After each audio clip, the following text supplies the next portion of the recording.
Meet Australia's biggest selling jet ski or personal watercraft, the Sea-Doo GTR 230. It's based on Sea-Doo's mid-sized GTI series, but has supercharged power, making it one of the most nimble and exciting watercraft on the market.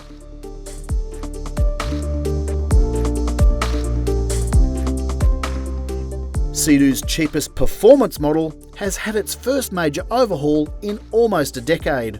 This generation's Sea-Doo GTR 230 arrived in late 2019 as a 2020 model year, its first complete changeover in almost a decade. In Australia, it carries over into 2021 with the same yellow and black colour and trim combination. The GTR 230 is based on the first completely new Sea-Doo GTI series in 9 years. Regular GTI models cost between $13,000 and $16,000. This is the flagship of the GTI series and the cheapest ticket into a supercharged Sea-Doo. The GTR 230 is powered by a supercharged 1630cc 3-cylinder Rotax engine that pumps out 230 horsepower and has a top speed of about 100 km an hour, depending on fuel load, rider weight and water conditions. The previous generation GTR 230 also had a 230 horsepower output, but that was from a 1500cc supercharged engine. So this model is making the same numbers, but with less effort. At launch, the 2020 Sea-Doo GTR 230 cost from $18,599, excluding trailer and registration. Add $1,000 for a pair of factory-fitted Bluetooth speakers, available for the first time on this model and fitted to this test craft. The GTR 230 is a 3-seater, comes with a 60-litre fuel tank, and in Australia was covered by a 2-year warranty as this video was published, versus 3 years for Yamaha and 5 years for Kawasaki. The 2020 model comes with a new 4.5-inch digital display, a larger 152-litre front storage area, a completely redesigned top deck, and an 8.8-litre storage pocket with a waterproof compartment for a phone, wallet or keys. It doesn't have the same easy front storage access as the larger Sea-Doo ST3 hull, where the handlebars lift up with a centre console, but it's still a big improvement on its predecessor. The fuel filler is conveniently mounted up high near the handlebars and under the hood cover, unlike the latest Yamahas which have their fuel filler on the nose. This means the Sea-Doo is better suited for refuelling on the water. The larger and flatter rear deck can accommodate Sea-Doo's range of link accessories, including a 15-litre fuel caddy and a 16-litre cool box. However, a common criticism of Sea-Doo, the floor mats are slippery when wet. In our experience, the mats on the Yamaha and Kawasaki have more grip.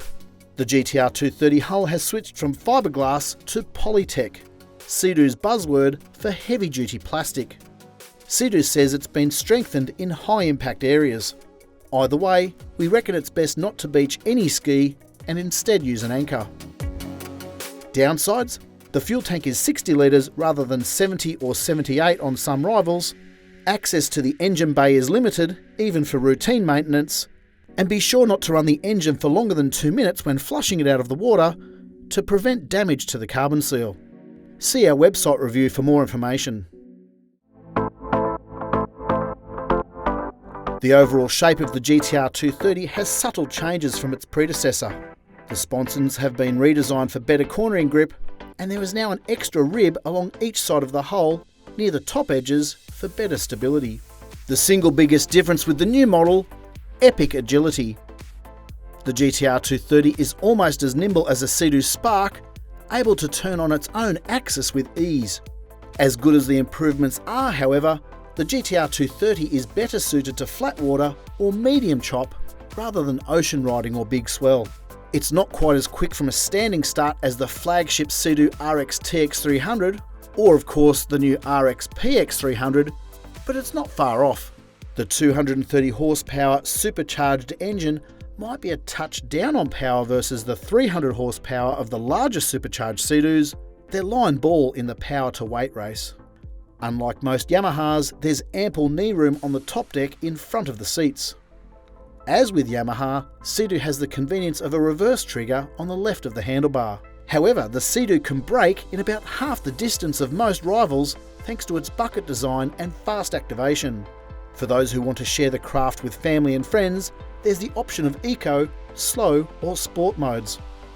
It's easy to see why the Sea-Doo GTR 230 is one of Australia's most popular watercraft. It's a thrill to ride and among the most fun for the money. It's nimble and accessible for those who are new to the sport, and an absolute weapon in experienced hands, though better suited to flat water or medium chop rather than ocean riding. To get the full story, go to watercraftzone.com.au.